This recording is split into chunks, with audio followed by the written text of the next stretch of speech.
नमस्कार मित्रों, मैं भरत राणेजा अपने ज्योतिष प्रोग्राम में आपका बहुत बहुत स्वागत करता हूं।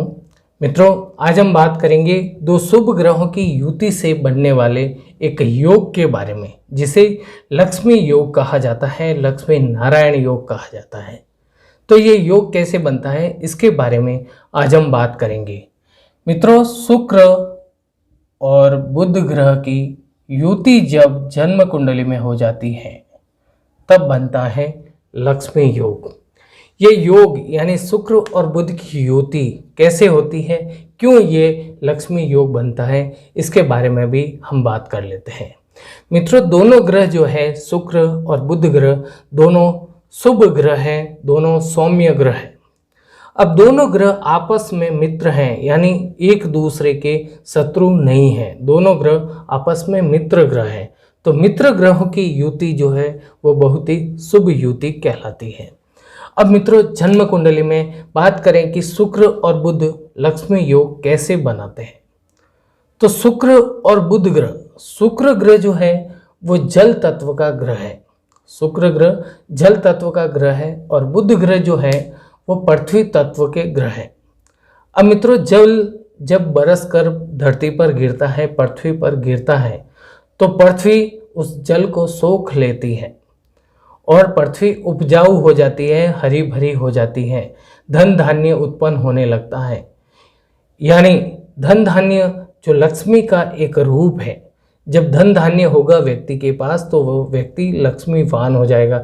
जिसके जन्म कुंडली में ये योग बनेगा शुक्र और बुध का, वो व्यक्ति धनवान हो जाएगा।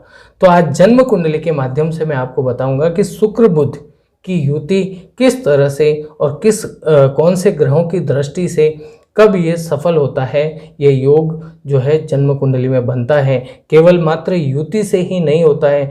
ये शुक्र बुध की युति तो बहुत सारी जन्म कुंडलियों में होती है, पर इन पर एक ग्रह की दृष्टि होगी तभी ये योग सफल होगा, यानी ये योग जो है राजयोग में बदलेगा। तो मित्रों, बात करते हैं एक जन्म कुंडली बनाकर मैं आपको बताता हूँ। कुंडली के माध्यम से आप जानेंगे तो आप समझ पाएंगे। मित्रों, जन्म कुंडली में 12 खाने होते हैं और जन्म कुंडली में अगर शुक्र बुध की युति त्रिकोण भाव में या केंद्र भाव में हो, ये त्रिकोण भाव होते हैं। जन्म कुंडली का 5वां भाव, 9वां भाव और लग्न भाव त्रिकोण भाव होता है।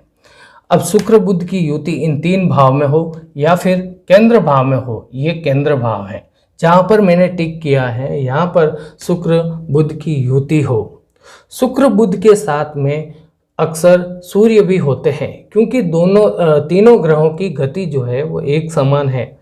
तो तीनों ग्रहों की गति एक समान होने की वजह से लगभग जन्म कुंडलियों में तीनों ग्रह साथ में देखे जाते हैं, या फिर 2 ग्रह तो साथ में होते ही हैं, चाहे शुक्र सूर्य हो या बुध शुक्र सूर्य हो या बुध सूर्य हो। इस तरह से 2 ग्रह तो साथ में देखने को मिलते हैं। पर मित्रों, शुक्र बुध अगर जन्म कुंडली में इन खानों में से किसी भाव में साथ में बैठे हो, साथ में सूर्य हो, तो भी कोई दिक्कत नहीं है। पर ये आपको देखना है कि शुक्र बुध जो है वो अस्त नहीं होने चाहिए। सूर्य से शुक्र कब अस्त होता है? शुक्र ग्रह जो है सूर्य से 10 डिग्री के समीप होते हैं तब अस्त होते हैं, और बुध ग्रह जो है वो सूर्य से 14 डिग्री के समीप होते हैं तो अस्त होते हैं। तो ये दोनों ग्रह जो है वो अस्त नहीं होने चाहिए। इसके बाद मित्रों, बात करें तो शुक्र बुध जहाँ पर बैठे हैं, मान लीजिए यहाँ पर शुक्र और बुध की युति हो रही है, वहाँ पर शुक्र और बुध की युति हो रही है। शुक्र बुध की युति पर शुक्र बुध जहाँ पर बैठे हैं उन पर गुरु ग्रह की दृष्टि हो, तो लग्न में अगर शुक्र बुध बैठे हैं तो गुरु ग्रह यहाँ पर होंगे, तो गुरु ग्रह की दृष्टि शुक्र बुध पर होगी। भाग्य भाव में गुरु ग्रह होंगे तो गुरु ग्रह की 5वीं दृष्टि शुक्र बुध पर होगी। इसी तरह अगर गुरु ग्रह यहाँ पर होंगे तो गुरु ग्रह की 9वीं दृष्टि शुक्र बुध पर होगी।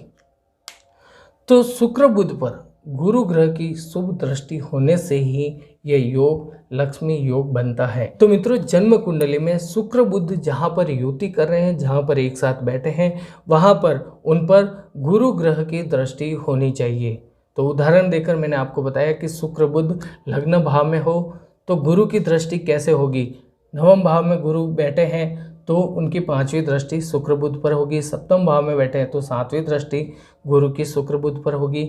और गुरु ग्रह पंचम भाव में बैठे हैं तो नवम दृष्टि शुक्र बुध पर होगी। तो गुरु की 5वीं 9वीं 7वीं दृष्टि शुक्र बुध पर हो तो ये योग लक्ष्मी नारायण योग बनेगा।